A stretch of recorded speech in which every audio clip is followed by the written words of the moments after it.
Hello and welcome to Make or Break Society. I'm Bill. In this video, we're going to have a look at all the PSPs that I've collected over the years. And I'll let you know what I'm planning on doing with all of them. Just a quick note, I had quite a few issues with audio while I was shooting these videos, so I'll be doing voiceovers for all of them. But there are two spots that I'll use the original audio as that audio is important to the video. All the links for everything I plan to buy for these projects will be in the description. And if you like this video, consider hitting the like button as well as the subscribe button while you're down there. Alright, let's get into them. Alright, first up is a PSP 1000. This one's getting quite a bit of work done. As you can see here, it does turn on and looks fine, but if I press down on the screen here, you can see that the screen starts to glitch out.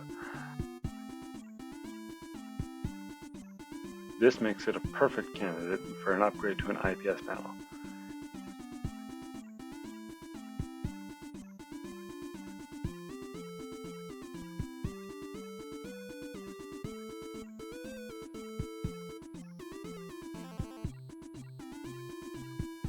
It's also going to be getting an upgrade that I've been planning on doing for about 10 years here.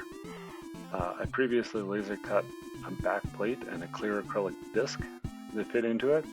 My plan here is once this is installed, I'll also LED light the UMD drive, so you'll be able to see the UMD spinning with the lights backing it.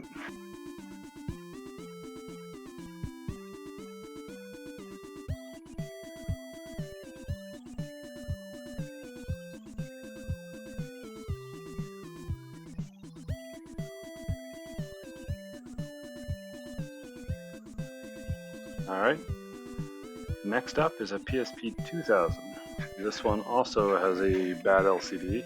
It's not as bad as some of the other ones I've got here, but it's starting to dial on the edges, so it's going to get a regular LCD replacement. Nothing fancy with this one, just a standard PSP LCD.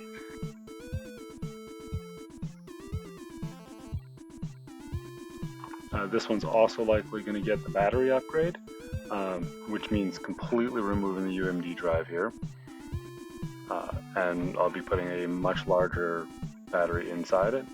I already have another PSP, which you'll see shortly, that's going to get this donor UMD drive. I have another PSP, which is going to get this one's donor UMD drive, which we're going to have a look at next.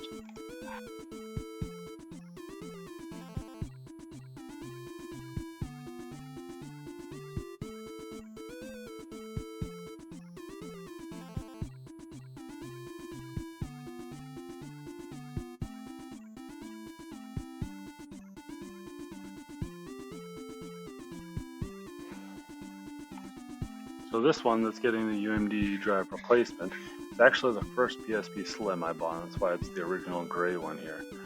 I'm going to cut to the original audio here, so hopefully you can kind of hear what's going wrong with the UMD drive here. It's not great audio, that's why I'm doing these voiceovers. Aside from the UMD drive replacement, I'm not really doing anything on this one, just because not many people bought the silver ones, so I want to keep it as original as I can. Let's see if we can hear that.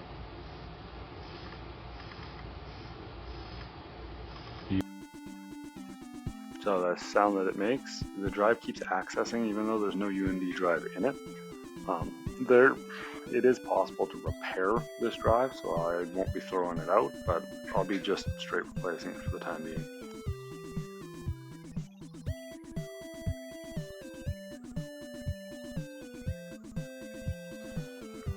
So this one's going to get an RGB LED mod.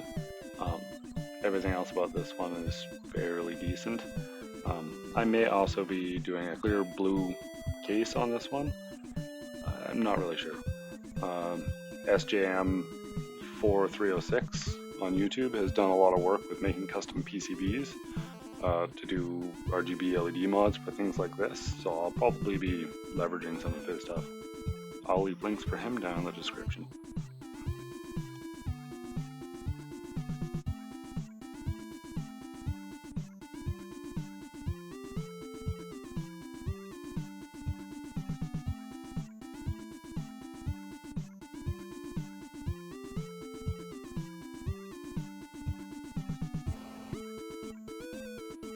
Now these two are interesting. They're both slim models. One's a Star Wars version, and the other is a standard piano black. They were both given to me from a friend who had a habit of breaking screens. Years ago, during one of the screen replacements, he asked me to swap the faceplates, and that's why they look the way they do.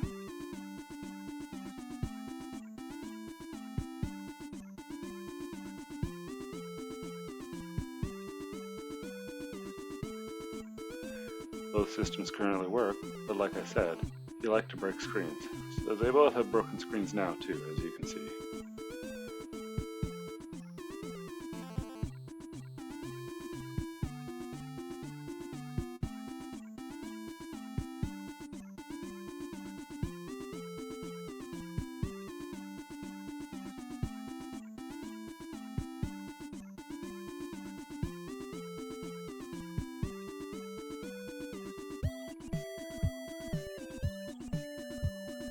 The Star Wars system is going to get a full restore and screen replacement, but otherwise, it's going to stay as it is.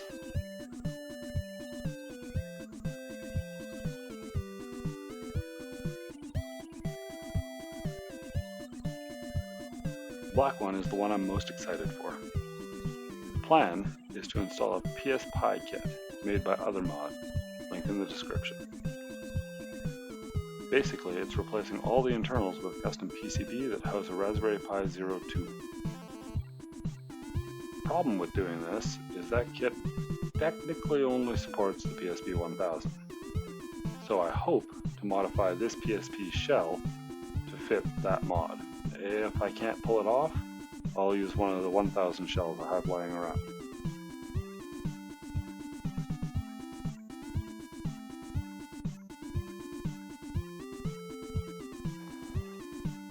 Now, if you've been subscribed to me for a while, then you've seen this one before. If not, click the card. This is the sound reactive LED mod that I did 15 or so years ago. I'll be leaving this one as is, because even after 15 years, it still works exactly as well as it did the day I did it. Not really sure why it didn't fire up here. It seems to have been stuck in some sort of deep sleep.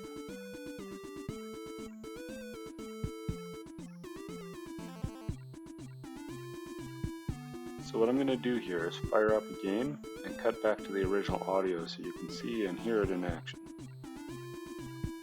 But let's fast forward because UMDs take a long time to load. Now a little bit about this mod. Most of the time when I see people do sound reactive mods like this one, they pull power from one speaker and run it to both triggers. When I did this mod, I pulled power from both speakers. That's why they don't flash together. Left trigger flashes when the left speaker makes sound, and the right trigger flashes when the right speaker makes sound.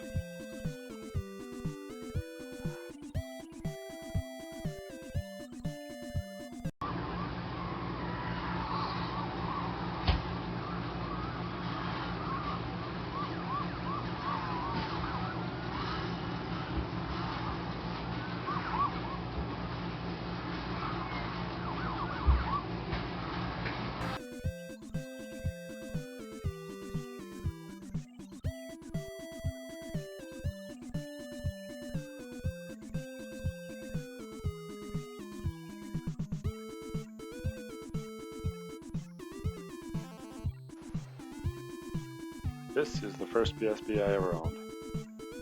I bought this one in the first month of launch. And of all my PSPs, it's in the best shape. This one I'm going to be leaving stock. No modifications at all. Mostly I just want to keep it in the best possible condition.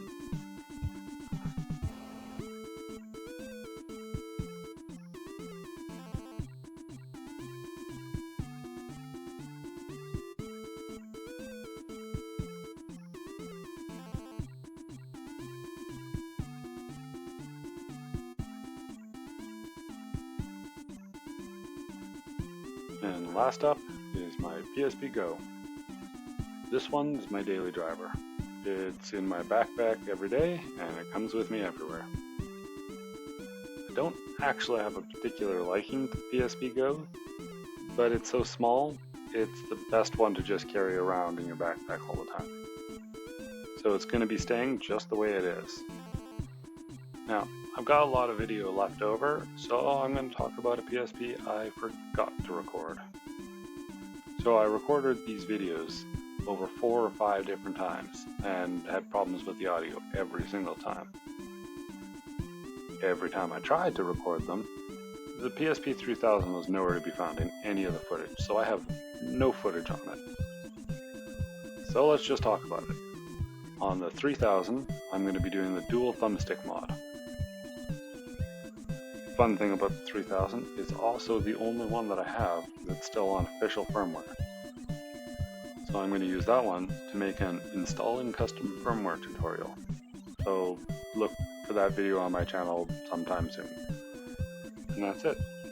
Don't forget to like the video and check the description for links to all the parts I'll be using. Leave a comment down below letting me know which one of these projects you'd like to see a video on first. And I'll catch you in the next one. Bye for now.